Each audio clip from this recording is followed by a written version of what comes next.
Assalamualaikum warahmatullahi wabarakatuh. Waalaikumsalam warahmatullahi wabarakatuh. Sudah siap belajar? Sudah. Sebelum belajar, mari kita berdoa terlebih dahulu. Farel minta tolong teman-temannya dipimpin doa. Ya udah, Pak Ketua Arfa yang dipimpin doa. Diri siang memberi salam. Assalamualaikum warahmatullahi wabarakatuh. Untuk kembali berdoa mulai.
Setelah berdoa, kita seperti biasa menyanyikan lagu Indonesia Raya.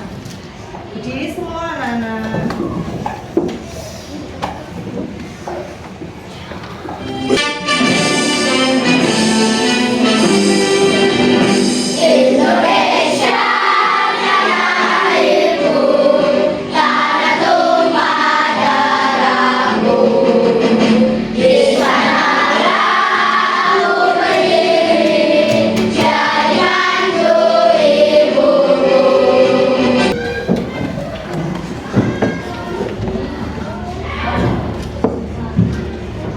Hari ini kita akan masuk pada pembelajaran coding. Coding adalah pelajaran baru di tahun pelajaran 2025-2026. Jadi itu menu baru yang akan kita nikmati di tahun pelajaran ini. Di kelas mana sudah dapat? Belum? Tepuk 1. Tepuk 2, tepuk 3, tepuk 4, tepuk 5. Seperti tepuknya tadi berarti anak-anak sudah siap belajar. Dikeluarkan dulu perlengkapannya dan buku tulisnya. Seperti yang saya bilang tadi, coding dan kecerdasan artifisial atau yang disebut dengan KA, ya. Seperti jadwal yang saya berikan 2 minggu yang lalu, saya memberikan jadwal pelajaran yang baru dengan disisipkan pelajaran coding dan kecerdasan artifisial (KKA).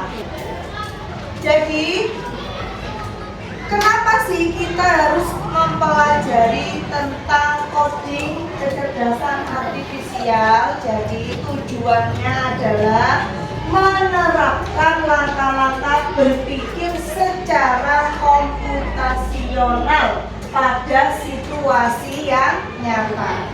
Jadi anak-anak itu diajak berpikir secara komputasional, ya.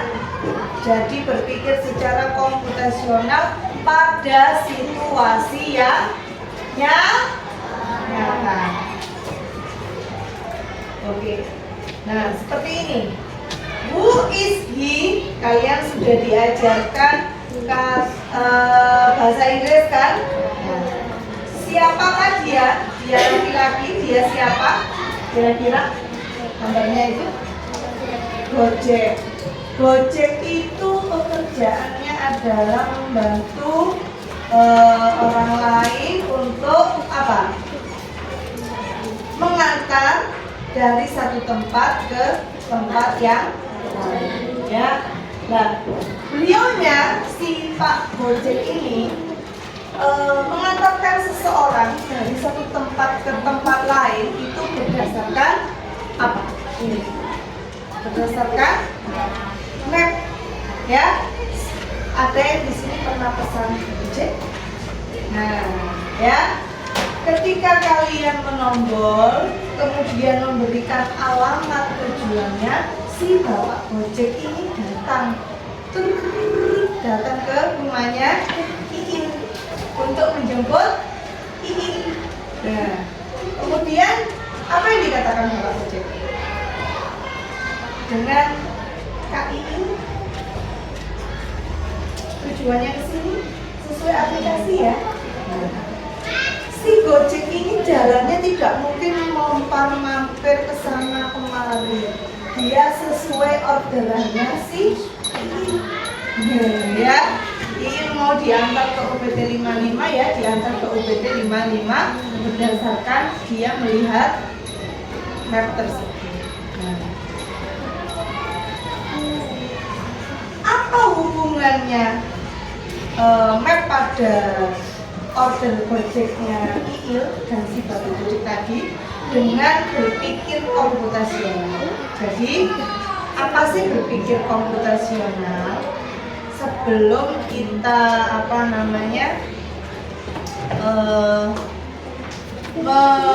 melihat lebih dalam, kita mengaplikasikan berpikir komputasional itu pada kehidupan kita sehari-hari. Ya, sebenarnya banyak. Tidak hanya kegiatan tadi membawa satu orang ke suatu tempat ke tempat yang lain. Bisa dengan dipraktekkan dengan misalnya kita itu membuat teh. Ya, coba kalau membuat teh yang pertama kali perhatikan. Yang pertama kali bisa kita lakukan adalah apa? Merebus, betul Eli. Merebus airnya dulu, ya. Setelah airnya itu masak, apa yang kita lakukan? Menuang. Kita sebelum air itu masak, kita menyiapkan tehnya, cangkirnya, gulanya, ya. Jadi ketika airnya sudah masak, kita menuangnya di dalam cangkir, kemudian diberi teh celup, ya. Kemudian ditambahkan gula sesuai selera kita. Jadi berpikir komputasional itu sebenarnya sudah kita terapkan dalam kegiatan kita sehari-hari, ya. Hanya saja kita tidak merasakan, kita tidak tahu bahwa hal itu merupakan berpikir secara apa namanya? Saya tidak dengar. Komputasional. Saya tidak dengar. Komputasional. Ya, sebenarnya kita sudah melakukannya, tapi kita tidak tahu apa itu namanya. Jadi berpikir komputasional itu adalah cara berpikir yang sistematis. Sistematis tadi kita mulai dari memasak airnya, menyiapkan terlebih dahulu cangkir gula tehnya sebelum si air ini mendidih. Jadi kita itu diajak berpikir secara sistematis dan untuk memecahkan masalah dengan pendekatan yang logis dan terstruktur. Jadi kamu itu mempelajari ini kamu diajak berpikir secara komputasional. Jadi kamu yang mungkin airnya sudah mendidih baru mengambil teh, cangkir dan gula, ya, kamu tuh diajak secara sistematis. Sebelum si air mendidih, kalian siapkan dulu yang namanya gula, teh, cangkir, dan lain-lain. Jadi anak-anak itu diajak berpikir, memecahkan suatu problem, tapi secara sistematis, di mana urutannya itu terstruktur dengan baik. Ya. Yang kedua, penerapannya digunakan dalam berbagai aspek kehidupan untuk menyelesaikan masalah secara efektif atau yang dikenal dengan problem solving, ya. Jadi anak-anak itu coding ini tidak, kalau kita melihat di media sosial, cenderung tentang sesuatu yang digital. Iya, memang kita akan mempelajari sesuatu yang digital. Tapi jauh sebelum itu, anak-anak diajak berpikir secara komputasional, memecahkan sebuah masalah dengan cara yang sistematis dan terstruktur. Ya? Oke, lanjut. Sekarang problem solving. Coba saya minta tolong Iil dibaca yang ada di papan. Dibaca. Maju. Yang keras ini, yang ini. Yoga. Yoga harus satu baca 120 namun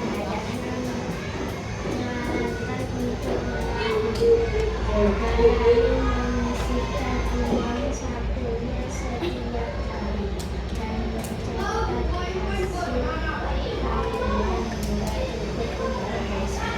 Nah, ya. Jadi ini sebenarnya tidak hanya dialami oleh si Yoga. Bisa jadi yang membaca tadi juga mengalaminya. Siapa tadi yang membaca? Jadi si Yoga ini punya keinginan membeli sepatu. Ya, sepatunya harganya berapa?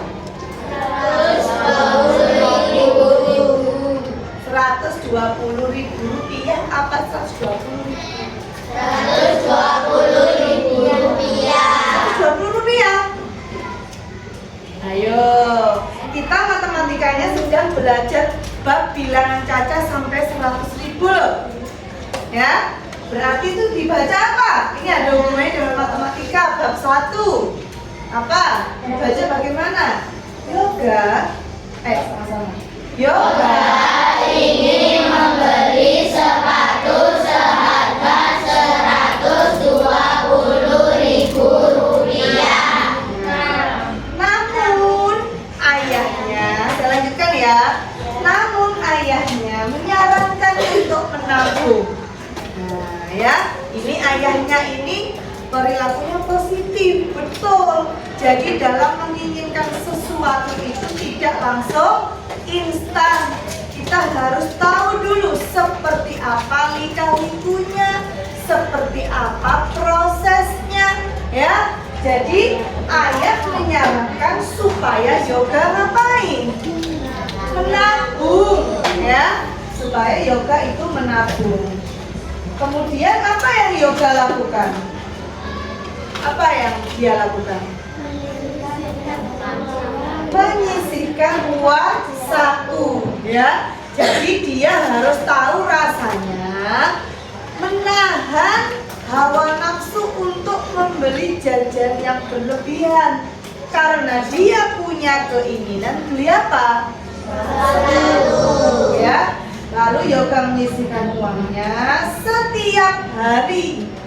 Nah, kemudian dia mencatat hasil tabungannya hingga cukup untuk membeli sesuatu, yaitu sepatu tadi. Kegiatan mencatat itu sama si coding, si Yoga itu diarahkan untuk berpikir secara komputasional.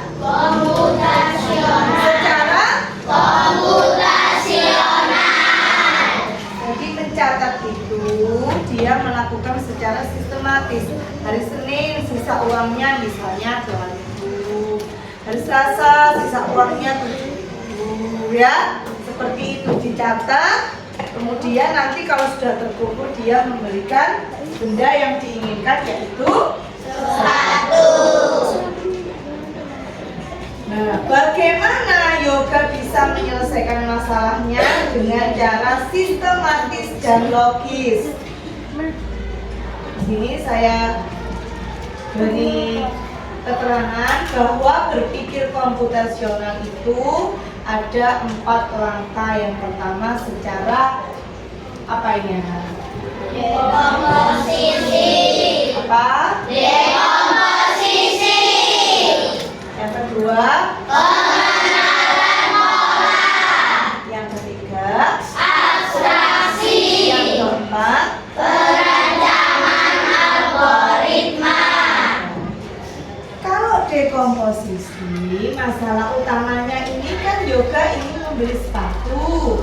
Sepatunya seharga berapa? 120.000 rupiah. Nah, 120.000 rupiah. Kemudian ia menentukan berapa banyak uang saku yang bisa disisihkan setiap hari, tidak sama ya. Kemudian dia mencatatnya, menghitung dan memasukkannya ke dalam tabungan. Jadi dekomposisi itu penalarannya, pengembangannya seperti itu. Kemudian yang apa? Yang kedua tadi pengenalan pola.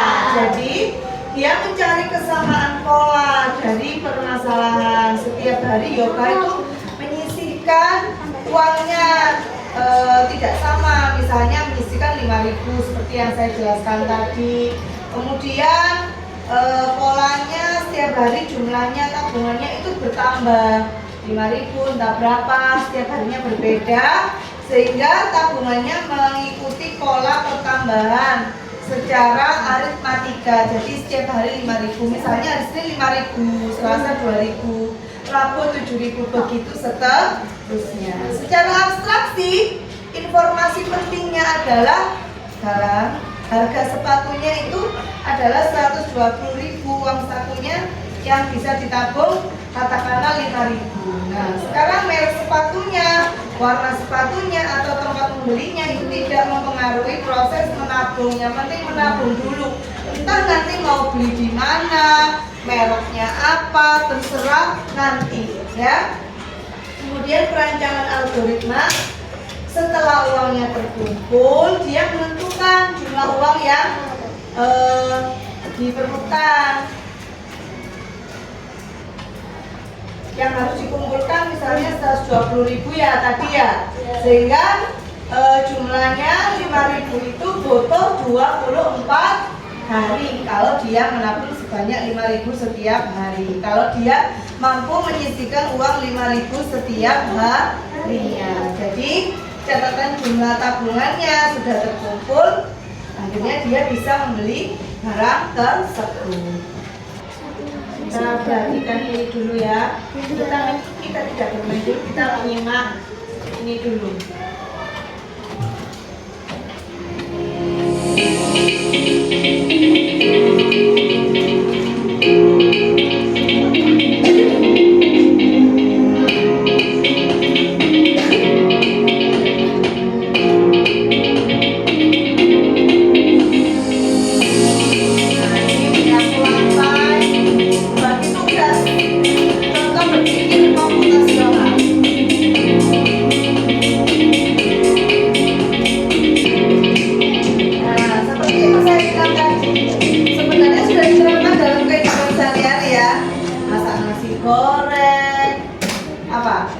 Masak nasi goreng. Tadi kamu lihat video itu ada apa saja? Membuat jus, membuat mie, apalagi? Jadi semua itu sebenarnya sudah kita lakukan dalam kehidupan sehari-hari. Jadi sampai itu kalau menerima pembelajaran ini diajak berpikir secara komputasional. Tadi dikatakan membuat nasi goreng, nasinya dicampur apa? Kecap, masih proses mau menyampur, kemudian apinya dinyalakan. Itu artinya semuanya tidak terstruktur dengan baik, ya.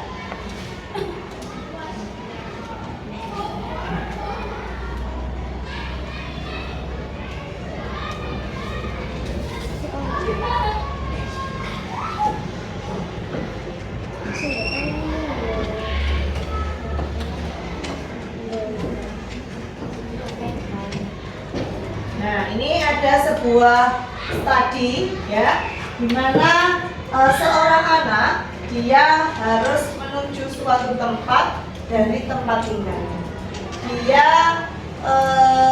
disuruh memilih jalan yang mana kiranya itu yang paling aman, paling cepat, ya, itu yang mana.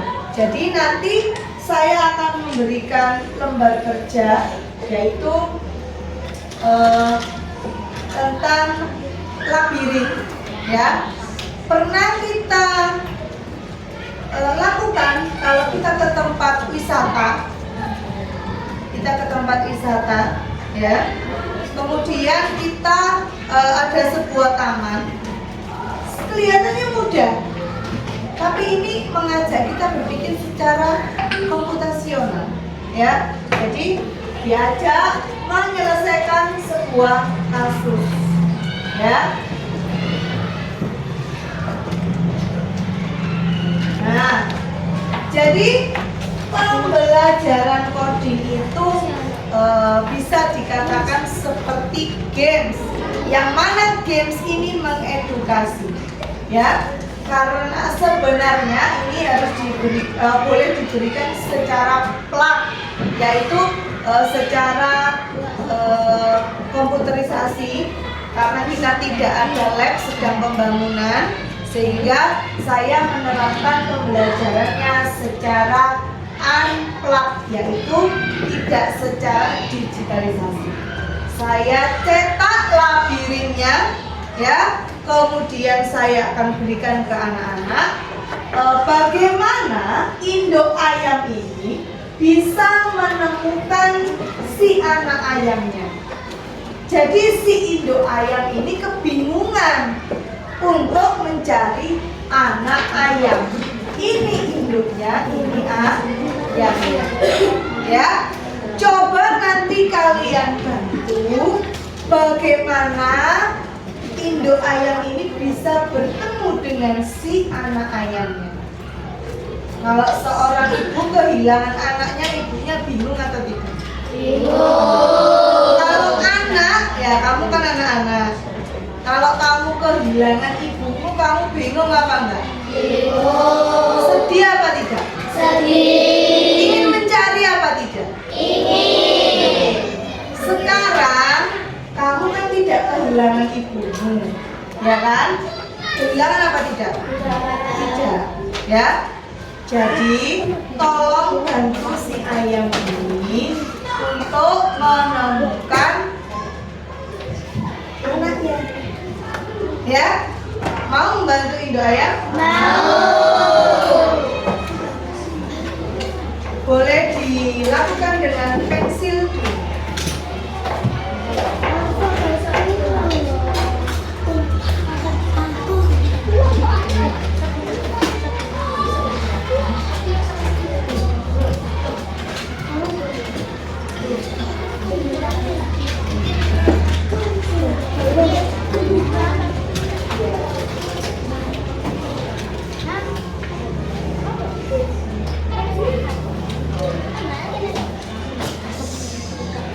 Tentu ya, bagaimana induk ayamnya bertemu dengan anak ayamnya.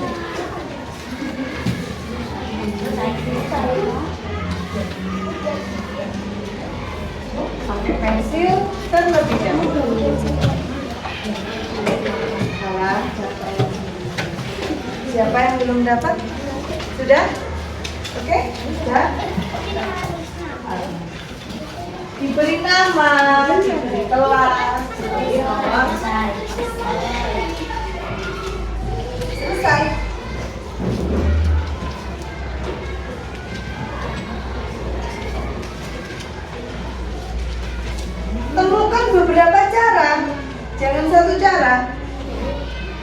Banyak jalan kan di situ?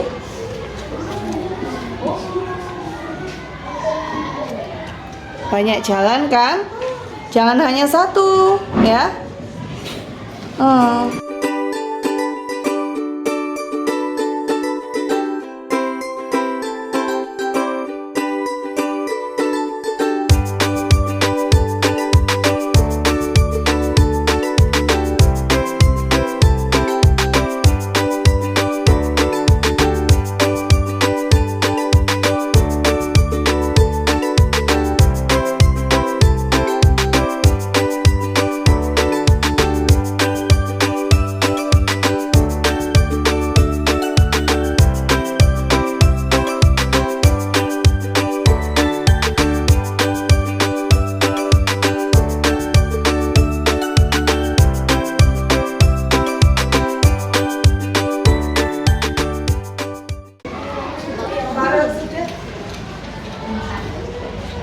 Siapa yang bisa menemukan lebih dari satu jalan?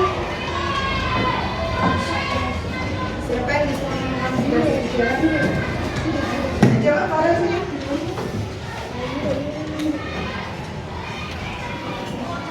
Coba Farel tunjukkan di layar. Farel menemukan jalannya.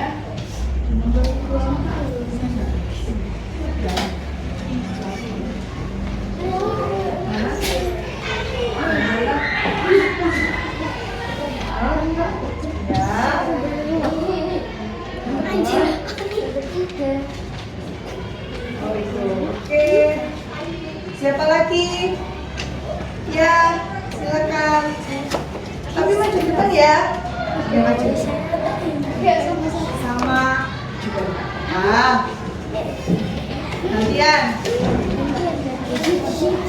Dari mana? Awas kebol kamera ya. Nggak usah. Langsung aja. Mana?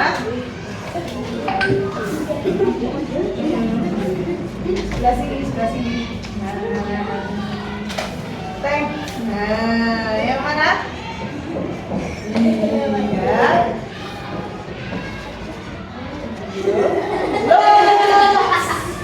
Kok melewati jalurnya itu namanya tidak berpikir secara komputasional. Harus melewati jalur seperti sana tadi. Ayo, bisa? Jalur yang mana? Galang. Siapa lagi setelah Farel? Tidak ada. Tidak ada lagi.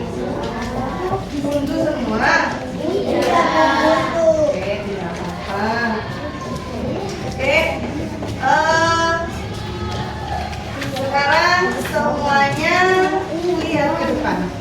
Kita masuk pada bab langkah refleksi. Jadi setelah mempelajari bab pertama, kita semua bisa memahami manfaat berpikir secara komputasional dalam kehidupan sehari-hari. Tahapan dalam berpikir komputasional dan penerapannya dalam menyelesaikan masalah. Ya, anak-anak, ini dipelajari lagi di rumah. Materi yang sudah saya berikan dipelajari lagi di rumah. Untuk lembar tugasnya yang sudah kita bahas akan saya beri penilaian terlebih dahulu, dan kita akan bertemu lagi di hari Sabtu yang akan datang, ya. Jadi materi yang sudah saya berikan anak-anak pelajari lagi di rumah, ya, dibaca lagi, dipahami lagi. Bisa? Bisa. Akhirnya kita selesai pembelajaran hari ini. Sekarang kita berdoa akhir pembelajaran, kemudian nanti kita boleh pulang, ya. Berdoa dulu. Ketua kelasnya dibimbing berdoa. Berdiri. Berdiam. Assalamualaikum warahmatullahi wabarakatuh. Waalaikumsalam warahmatullahi wabarakatuh. Berdoa mulai. A'udzu billahi minasy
min rabbih. Subhanalladzi sakhkhara lana hadza wa ma kunna lahu muqrinin wa inna ila rabbina lamunqalibun. Shadaqallahul azim.